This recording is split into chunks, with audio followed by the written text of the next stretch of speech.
single most exciting thing at UserWorld right now for you? I think for me, it's seeing the number of people here who have accepted BSM as a strategy they need to embrace, and who are now looking for ways to take that desire and take that requirement and translate it into practice. Right. And so there's a tremendous amount of interest, and I've been in a couple of the breakout sessions, organizations, individuals really looking at, okay, how do I do it? What are the next steps? There was a session just a little while ago today that Malcolm Fry did on the step-by-step implementation of a CMDB. The room was packed. Yes. Obviously a very interesting topic, and the approach he takes is a very rational one. It takes what otherwise could be a very complex topic and breaks it down into very simple, logical, easy to implement steps.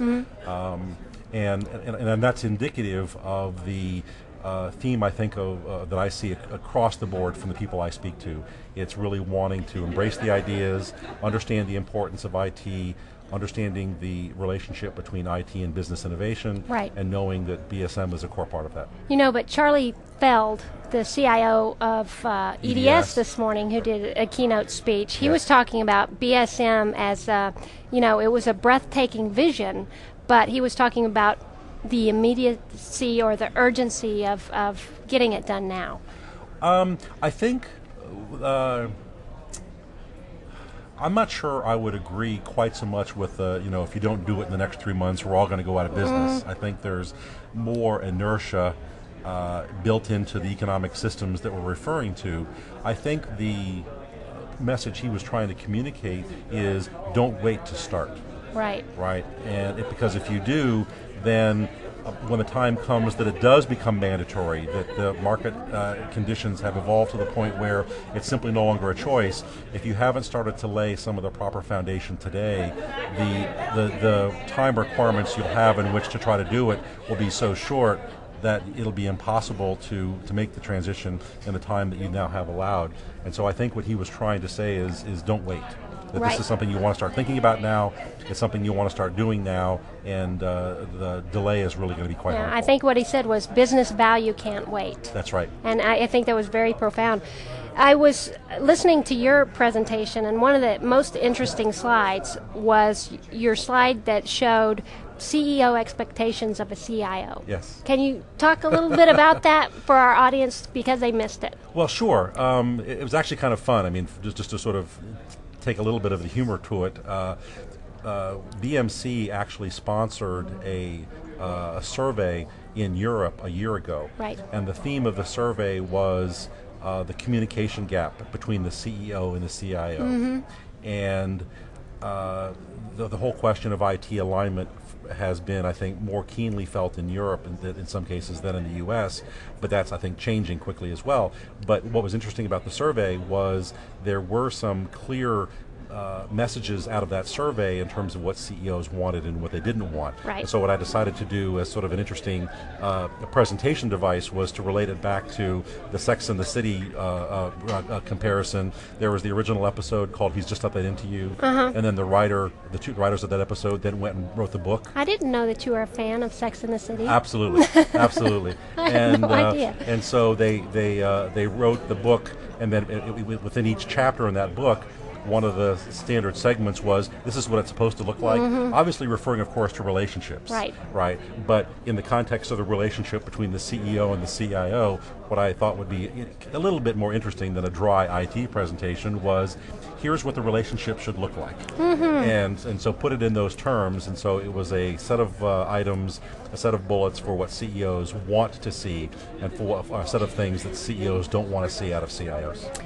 You know, I've been kind of really recharged actually getting to talk to customers here. I got to have breakfast with a customer from Connecticut this morning, and their IT challenges seem to be pretty much the same wherever you go. If you sit down and you talk to people, it's it's implementation issues, it's standards, it's regulatory compliance. what do you think the most profound thing that BMC can do for the IT world is? What is that right now? Well, I think it's a consistent theme that's run across several of the presentations, and there have been several events here at UserWorld this week. We started off with the Executive Summit, and then we did the State of BSM event yesterday, and now UserWorld today. And the common theme across a lot of those presentations is that businesses are becoming increasingly challenged through a set of regulatory and globalization and competitive pressures. CEOs view technology and IT as being a critical component of helping them make these kinds of business transformations, and so therefore the need for the IT organization to step up and become more business focused and become more, if you will, business oriented and less sort of inwardly focused and more outwardly focused, I think is now commonly understood as required. And for what BMC can do is recognize that for more and more IT organizations, this is a challenge for them, that we understand what's required in the challenges that they're facing, and we have solutions and tools that aren't going to solve all of their problems, right, but that we can take a lot of the problems they face today and make them a lot easier, so that they can stop focusing on the things that used to be hard and now go focus on the things that they really need to be focusing on going forward. Now, Bob Beecham, in his keynote, was talking about ERP and relating it to BSM. Can you talk a little bit about that? Well, sure. The comparison is a pretty good one in a couple different ways. The first, of course, is that, and he makes this point whenever he speaks about this, ERP, what SAP did for what are considered the standard back office kinds of applications, SAP didn't invent them, right, and SAP didn't really do anything startling in terms of how those processes actually work and the benefits they deliver. That had all been accepted as best practice and common implementation. But what SAP did was to say, you don't have to go off and invent them, you don't have to go off and research them, you don't have to go off and try to figure out what is a best practice. We're going to take all of that knowledge, we're going to take all of that experience, we're going to build it into a standard solution, right, and we're going to roll it out, and you're going to be able to get a really good implementation that does most of what people would accept as best practice just by using this solution. And that's a very good analog, a very good comparison to what we're trying to do with BSM.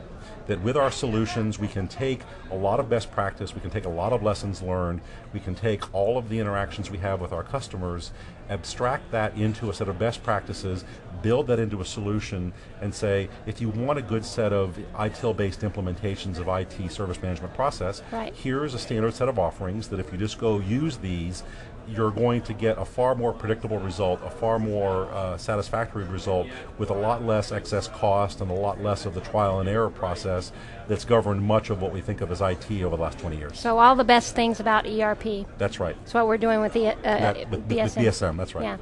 Well, are there any particular presentations that you're looking forward to? Well, actually, the two that I was the most looking forward to, I've actually seen. Yeah. Right. Jeffrey Moore presented at our executive summit. He's presenting Friday morning. I will tell people that if you've never heard Jeffrey Moore present, go. Gotta go see him. Gotta go see Jeffrey Moore on Friday. That's going to be one of the best presentations I can promise you that people will see. What is it going to be about? He talks about the role of innovation. Okay. He talks about the role of innovation in organizations. He talks about the innovation cycle.